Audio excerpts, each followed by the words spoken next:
you see these pictures over here? I look pretty happy, right? These pictures are from the early days of our adoptions. And while I was happy and excited that my kids were finally with us, these pictures don't really tell the whole story of what I was going through. Because behind that smiling face of mine was a mind full of worry, doubt, sadness, and unmet expectations. Because in each of these pictures, I was silently battling post-adoption blues, otherwise known as post-adoption depression or anxiety. And the thing is, I never expected that I would feel this way after adopting. After all, I had been dreaming of adopting for years. It was not just some last minute decision. It was not a plan B or a plan C. It was my plan A. It was something I felt called to do. It was something I felt uniquely prepared to do. And it was something that I had been dreaming of and preparing for years. And I spent so many moments during the times we were waiting to be matched with our kids, just dreaming of the day that they would be with me. And so it was really confusing for me and honestly really shame-inducing when I realized how much I was struggling and how it wasn't easy for me. It wasn't this quick transition and this quick bonding experience. I was deeply struggling. I found myself counting down the minutes and hours until bedtime so that I could have a moment of peace, a moment to breathe. I found myself not enjoying motherhood in the way that I thought I would. And I felt so alone. So if you are someone who's feeling any of these things, I'm here to tell you that you're not the only one. It's actually very normal. And so today I want to share my personal experience with post-adoption blues after both of our adoptions, what it means to have post-adoption blues, how I coped with it in both bad ways and good ways. And so this is going to be a very real and raw look at what my experience with post-adoption blues looked like to hopefully encourage you to know that you're not the only one experiencing it. So with that being said, let's jump in. Hey there, if you're new here, my name is Katie, and I'm a mom to 3 awesome kids who came to our family through foster care adoption. So I know firsthand what it feels like to be an adoptive parent, to go through all the ups and downs and the emotional roller coaster of that experience. And now I work as a foster care adoption consultant, and I help families from all across the country who are looking to adopt from foster care or who have their kids home with them and are currently struggling and need some additional support. And today's video is actually brought to you by my online adoption support community called Adopt Together. We'll talk more about that later in the video. So let's just start off, before I jump into my actual nitty-gritty of my story, let's talk about what exactly is post-adoption anxiety or depression. And before I jump into this, I just want to make sure it's very clear that I'm not a therapist.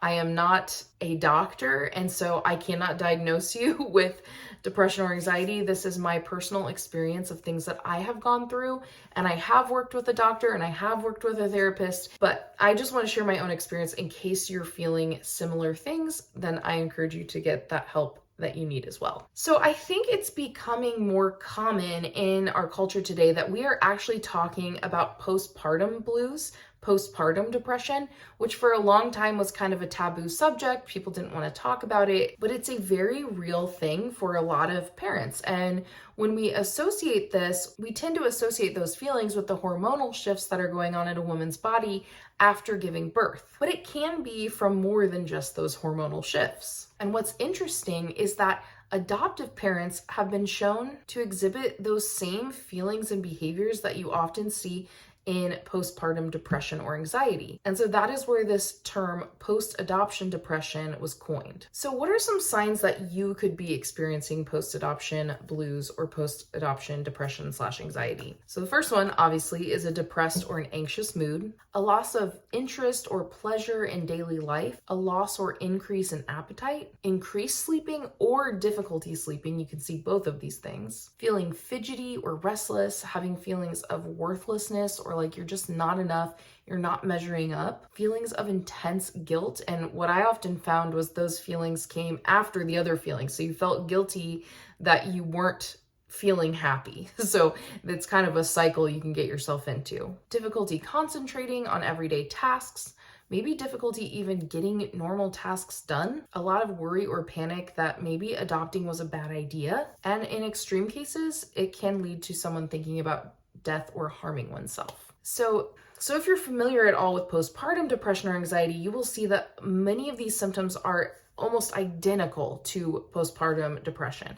And so I think that's important to recognize that this can happen even for those of us who did not physically give birth. And there are a lot of reasons behind that. I'm not going to get into all of that today. I do have another video that's really, really old about this topic where I think I go more into like the information side of it, but today I want to share more of my story. So when we went through our first adoption, this was with our youngest, and she came to us at 1.5 years. And it was really surprising being placed with a child that young because we had been open to kids up to the age of 10. We had been open to like up to 4 kids, which would have been insane, but we were very open in our parameters. So this whole time throughout the trainings and the preparation, I was always envisioning in my head that we might be getting a child that's more around like 7 years old, 8 years old, that range, which is like more typical. And so I was kind of mentally preparing for that. And I also felt like a lot of our training was designed around preparing you to adopt kids who could speak and you could explain things to them. And so when we were matched with a 1.5-year-old, it was interesting because obviously I was excited. I mean, I didn't necessarily care about adopting a super young kid, but people in our family were so excited for us and they were like, wow, this is amazing. You're getting to raise this child for so much more of their lives. And so I think there was this expectation placed on me at the beginning of you should be really, really happy and really, really excited about parenting a child who's so young. And I was so excited to be matched with our daughter. And I could not wait for her to move in. Meeting her was so amazing and having those visits. And I just really felt a connection early on. Even though there were some difficulties during some of the visits, I really, truly loved the time I got to spend with her, and I could not wait for her to move in permanently with us. But it didn't take long after our daughter moved in with us for me to start struggling a lot. And I want to be clear that I am not blaming my child for my struggling, but I am going to explain some of the behaviors that we saw that made that time period more difficult as her parents. So the first thing that was really difficult was simply having a kid at that age. She was not old enough for us to explain to her what was happening. We couldn't explain to her what adoption was. We couldn't explain to her why we were taking her somewhere else. So she wasn't old enough to understand why it was happening, but she was old enough to understand that we were the wrong people. And why did we take her away from her foster home that she had been in since she was 3 days old? And so because of that, we saw some kind of extreme behaviors, and it was really hard because I understood why she was having those behaviors. Like I understood that must be really scary from her perspective, but it didn't make it easier to live with day in and day out because it was constant. And when I say it was constant, she was hitting me, biting me, kicking me, pulling my hair all day long, every single day. And I was the one who was staying home with her early on. I'd taken maternity leave for my job as a teacher, and I was spending a lot of time with her at home, and it was nonstop, just being on guard all the time because of those types of things. And I know it sounds so funny, like how much damage can a 1.5-year-old do to you? I know it sounds crazy, but I'm telling you, it was a lot. And especially because what we often see in children who come from foster care is they have attachment issues, very understandably so. And a lot of kids, you'll see disorganized attachment. So what that means is you've got the rejection behavior, quote unquote, and then you also have the clingy behaviors. And so it's back and forth between those two things. And as a parent, that's really hard to deal with when you want to, when you are thinking of, oh, I want to give my kid a hug, we're connecting, and they push you away or hit you or whatever. And then later in the day, they're clinging on you and they don't want you to even get up to get a tissue because they think you're leaving them forever. And so that can be very confusing. And that was one of the things that made it really difficult for me in those early days. I also felt on my end a lot of anxiety that I felt a lot of anxiety about doing the wrong thing and further traumatizing her from everything she had already experienced in her short life. And so I spent a lot of time with our youngest. I would wake up in the middle of the night, and she was a great sleeper. It was actually a huge gift from the Lord that she was a great sleeper. But I wasn't being a great sleeper because even though the evidence showed me she'd been sleeping every night, I would wake up in the middle of the night in a panic thinking, what if she's crying for me and I'm not coming and getting her? Like, that's going to damage her. What if she is hurt? Or what if something happens to her in her bed? And I would constantly worry about her while she was sleeping. If I woke up in the morning and she was still asleep and we hadn't heard her yet, I would get worried, like, what if something happened to her in the middle of the night and she's no longer with us? You know, like, I was having really, really anxious thoughts that something was going to go wrong. And that anxiety also went into just parenting in general. I often struggled to know what was a trauma behavior and what was a typical child behavior. And so I was constantly worried that I was going to respond the wrong way and that was going to do like irreparable damage to my child's psyche. And so all of these things are building up over time. The feeling of rejection, and then the clinginess, and then my intense worry that I was going to mess up my child somehow. Those things all added up and they led to this feeling of hopelessness, which I described in these symptoms. And I started to feel, on top of the anxiety, really depressed because it started to feel like this is what my life is going to be like forever and nothing I do can change that. And what was also difficult was it felt like no one in my life really understood what I was going through. And this is partially because my daughter, you know, if you've seen any videos with her in it, like I don't post much with my kids in it, but if you've seen anything or heard me talk about her, she is an extremely charming, fun, charismatic, life of the party type of kid. Like, she is just a hoot. Like, she really is. But what we would see with her was that when we were in public or like with other family members or whatever, she was a completely different child than how she was acting at home when it was just me and her. So, you know, if we were with family, she was just cute, she was charming, she would snuggle with people, she would, you know, want to play with them, she was just smiley and laughing and happy all the time. And then it was like as soon as they left, bam, I'm hitting you, screaming, biting you, kicking you. It was just like an extreme difference between what other people in my life got to see of her and the side of her that they got to experience versus the side I was experiencing. So because of that, it felt very isolating for me because I just didn't feel like I could express how hard it was, because people were like, oh my goodness, you're so lucky to have her. She's so amazing. And it's like, yes, I am. Yes, she is amazing. Like, there's so many amazing things about her, but I'm also really, really struggling behind the scenes because what you're seeing is not what's going on day to day. And so that felt super isolating. And in general, moms tend to get the brunt of an adopted child's anger. There's so many cases where mom has been the most involved person in that child's life. Like, maybe they never really had a dad that was involved in any way. And so the attachment issues that they have are often, you know, mother wounds. And so the adoptive mom gets a lot of the brunt of that, even though we're not the ones who did it. We are getting the brunt of that emotional anger, even more so than often the adoptive dad would. And so I found that really, really difficult. And I wrote down on my notes here, like, how did I cope with this? And I just wrote on here, not well. I got very caught into what I call the cycle of shame. This is a concept that I use, that I teach in my group that I run. And the cycle of shame basically starts out with stress that you're going through as an adoptive parent, and you're struggling and you're parenting and you're not enjoying it and you're feeling frustrated. And then that frustration leads to the next part of the cycle, which is guilt. Guilt that you're feeling that way. Maybe you're feeling some shame. You're feeling anger or disappointment because of the stress you're experiencing. And then you feel guilty that you're feeling that way. And so that leads to isolation, which is where you're not telling anyone what's going on. You feel very ashamed of the feelings you're having, so you hide it from the world.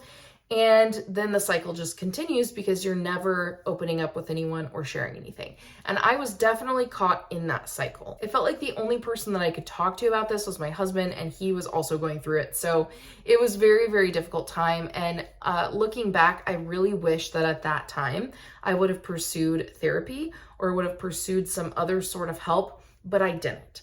I just pushed through. And the truth is, like, not long after we finalized the adoption, COVID happened. So I do think it would have been hard to get into therapy at that time anyway, but I really needed support during that time and I did not have any. And looking back, I just didn't cope well. I know I will say that when COVID was going on, I was a teacher, and so the school shut down and I was doing everything online from home. And thankfully, my role that I had at the school, it was not nearly as stressful as I know like elementary school teachers having to teach on a computer to all these little kids at home. Like, I didn't have to do that stuff. It was more like posting online assignments because I was working with high school students. So it was much easier to do. So I did have more free time. I had more time at home with my daughter than I normally did. And we saw a lot of healing in her during that time, and a lot of closeness built up between the two of us. So things felt like they were going well. So we're like, let's tell our agency that we want to adopt again, because we knew we wanted to adopt again anyway. And we figured it's probably going to take a really long time to find a match, all that stuff. It didn't take long at all. It took about a month and a half from the time we told them to the time we found a match. Now, COVID slowed everything down, but it was kind of a quick transition. It was a little over a year from the time we first met our daughter that our other kids moved in with us. So unfortunately, I walked through the post-adoption blues again in our second adoption. Thankfully, during the second adoption, I handled it a little bit better, but it was very difficult. So I think the difference with the second bout of post-adoption blues that I had was I felt a lot more anxiety that time around than depression. I felt like with my first post-adoption blues, there was some anxiety, but it was the depression part was like the bigger feeling I had, whereas this time around, it was much more anxiety based. And one of the first feelings that I remember was just feeling completely overwhelmed and overstimulated. I mean, we went from 1 kid to 3 kids, which means you're not just dealing with each individual child's trauma and issues that they're facing, but you're also dealing with the dynamic between 3 different siblings. And you had 2 siblings who were biologically related and really attached to each other, and then you have this younger one who wasn't, and there was a lot of jealousy between them, and there was just a lot going on. It was just a very difficult time. And what I found was with my older kids, rather than as much of that disorganized attachment, we saw mostly anxious attachment. And anxious attachment is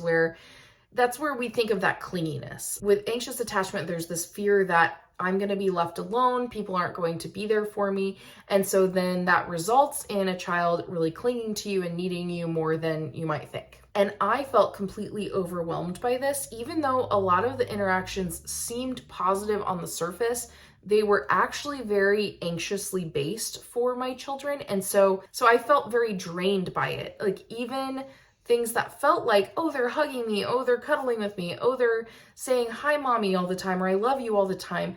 It was like, those are good things on the surface, but when you looked below where it was coming from a place of anxious attachment. And so it feels very different than if your kid's just genuinely saying, hey, I love you, or hey, I'm happy to be with you. And so what I felt is the more that I felt overstimulated and a little bit suffocated, the more that I was backing away. And I knew that wasn't a healthy coping mechanism. I knew that my kids needed me. And so then here comes the guilt and the shame that I'm doing that to them, right? But I was just so overwhelmed, I did not know what to do. And so I just kept pushing through and showing up for my kids because I knew that was important.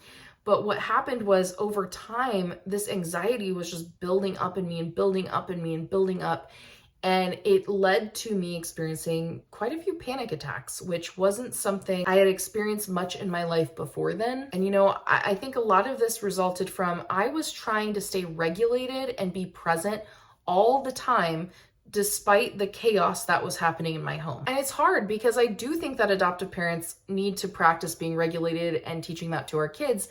But sometimes those messages were a little bit overwhelming to me. Like, you need to always be regulated. You need to always be your best. And the truth is, I'm a human too, and I mess up and I have big feelings sometimes as well. But I was shoving all those big feelings down over and over and over again. And unfortunately, they came out for me in anxiety attacks. And here's the thing, I can tell you that both of our adoption adjustment periods, like that first 6 months to a year that a new child is in your home, those were the hardest times of my entire life.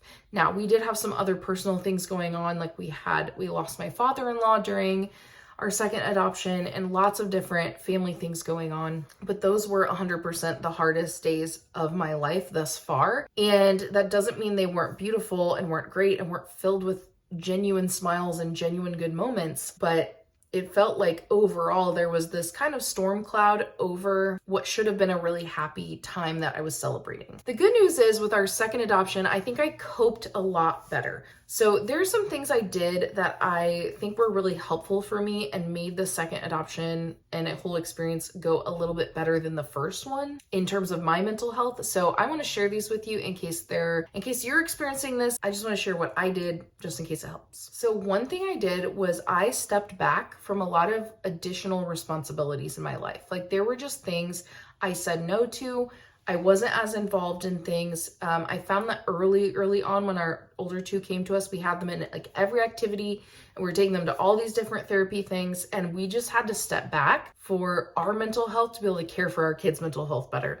So there were things that I had to say no to. We kind of came up with a system where one kid gets to do an activity per season and then they take turns doing activities. That was really helpful. Another thing I did, and this could be controversial, is I took mental health days. I was a teacher at the time and it was very draining going from caring for kids at school and wanting to help them to then going home and having kids at home who really needed me and helping them. And while most sick days I took, I was physically sick, there were days that I would say I was mentally sick. I was mentally unwell and I just needed a day to not go crazy. And you know what? I don't regret it. I know that that could be controversial to some people. They don't like that. To me, my mental health greatly affects my physical health. I've had multiple physical health issues and symptoms as a result of stress over these past years. And so I have eliminated any guilt or shame about taking a day off if I need to. And now I have a much more flexible job, obviously, and I really don't need the days off that I used to need. But during that time, I did take some of those and I don't feel bad about it. Just gonna be real with you. And you shouldn't either. If you are struggling that much, use a day, like take a day off of work, even if it's a personal day you have to take or whatever, it is worth it. The job will go on without you. It'll be okay. They will survive. Sometimes you just need a day off. Another thing that I did because I'm married is I did little getaways with my husband. We were very blessed to have family who stepped up and were like, hey, we're gonna watch your kids for you so you can go somewhere. We took several trips on our own, like a long weekend trip or things like that. And we just went and did something that we loved to do.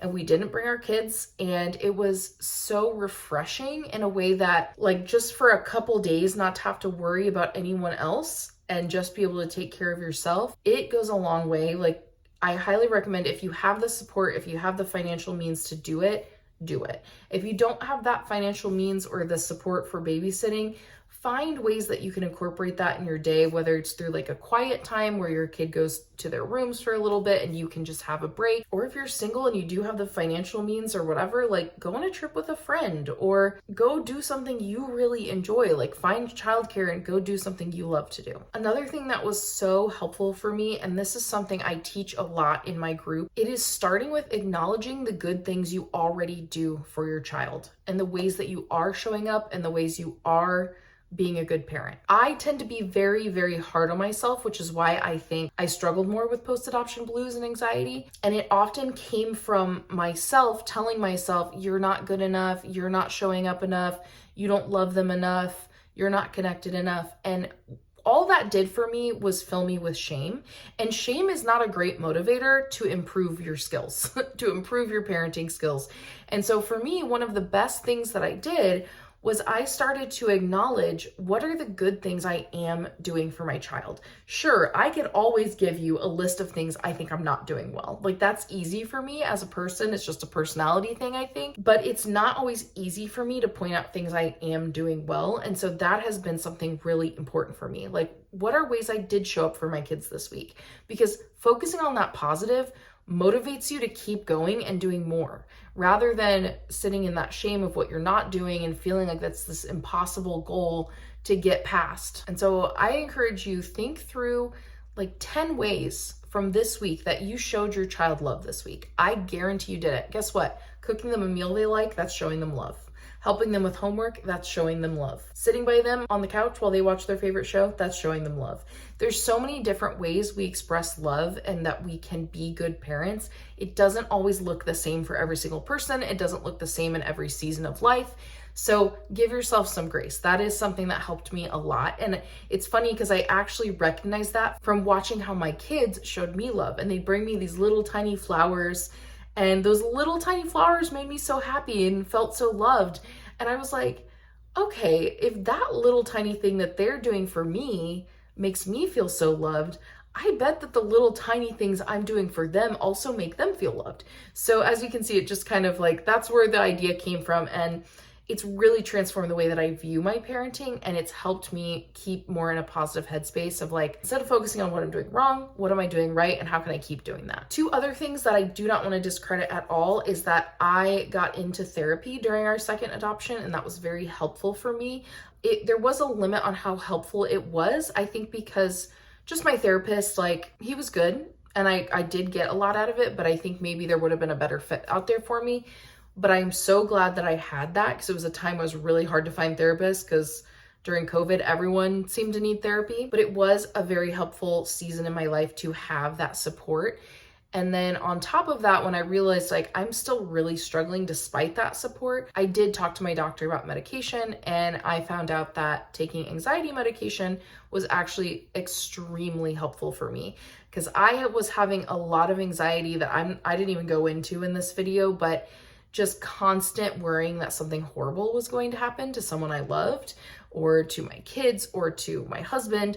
And it just got to the point where like I thought everyone thought that way, and I realized that was not true. So I think I have always had some underlying anxiety my whole life, and then adopting kids from foster care with trauma and all of that and caring for them just brought it to the surface more. And so I've had to deal with it more than maybe I would have in other situations. So for me, therapy and medication were both tools that I used during that time. And so I highly, highly recommend, especially if you are someone who's having deep depression, or you're just living every day worrying about what's going to happen, like, please talk to your doctor about getting some support. There's absolutely no shame in it. And it has completely positively changed my life. And finally, the last way that I coped was connecting with other moms who had adopted or fostered. Foster care and adoption can feel like a really overwhelmingly lonely journey. And for me, being able to connect with other moms who knew what I was going through, who were having the same feelings and experiences I was having, helped me get out of that cycle of shame, because it took away the isolation. And I would hear these women share things that they're like, I feel so guilty, but I sometimes feel this way. And I would think, oh my goodness, that's how I feel too. And I was afraid to say it. And so that was a super powerful thing to me, which is why I created my online adoption support community, Adopt Together. I don't know about you, but life gets really, really busy, and it is hard to connect with other people who have adopted. It's hard to find people who have adopted. It's honestly sometimes the last thing on our minds, even though it's something we truly need. So I created the Adopt Together community to connect Christian foster and adoptive parents with one another, to be able to share stories, share tips, support one another. And we do that in so many different ways. So obviously you have 24/7 access to post any questions in the group, which I will answer. Many other people in the group will probably answer as well. I do monthly trainings where we dive deep into a foster care or adoption topic that's incredibly relevant to what you're going through as a parent. And my favorite part is twice a month we do a community call where we all hop on a Google Meet together and we talk about what's going on in our lives. We talk about the highs, the lows, how we can pray for one another, and it's just such an encouraging time. And I'd absolutely love to have you join us if you are a parent experiencing post-adoption blues. Believe me, you are not alone. You are not alone. I have walked through it. Other people have walked through it as well in this group. We would love to support you and let you know that you're not alone. So if you relate to anything I said in this video, first thing I want you to know is that you're not alone. This is very common, this experience of post-adoption blues. Even though people don't talk about it, believe me, when I've opened up about it, I've realized that a lot of other people are feeling it as well. They just don't want to say it out loud. Understandable. Second thing I want you to take away is that you do not need to feel ashamed. Adoptive parenting is very difficult. It's very beautiful and wonderful, and we see healing and we see progress, but it is very difficult. And my third thing is that there is hope for you if you are experiencing post-adoption blues, and you can see healing in that within you. I am walking evidence of that. The way I feel about life so many more years in and having walked through that already, so different. Life is so much better now, so much easier now. I feel more confident in my parenting, but it's just important to remember we can't do it on our own. It's okay to look into things like therapy, medication, and support. So I hope you'll consider joining our support group. If you would like to join, there's a link in the description box below where you can click on it, learn more information. But if you are going to join, I'm going to be closing the doors this Friday at 11:59 p.m. And we still have a few spots left for our first 10 deal. So first 10 is a code you can use. And if you're one of the first 10 people to join the group during this enrollment period, then you will get $10 off every single month of your group payment. That's a pretty good deal, I have to say. So definitely click the link, check it out, and hopefully we'll see you in the group soon. Thank you so much for watching, and I hope you have an amazing day. I'll see you real soon.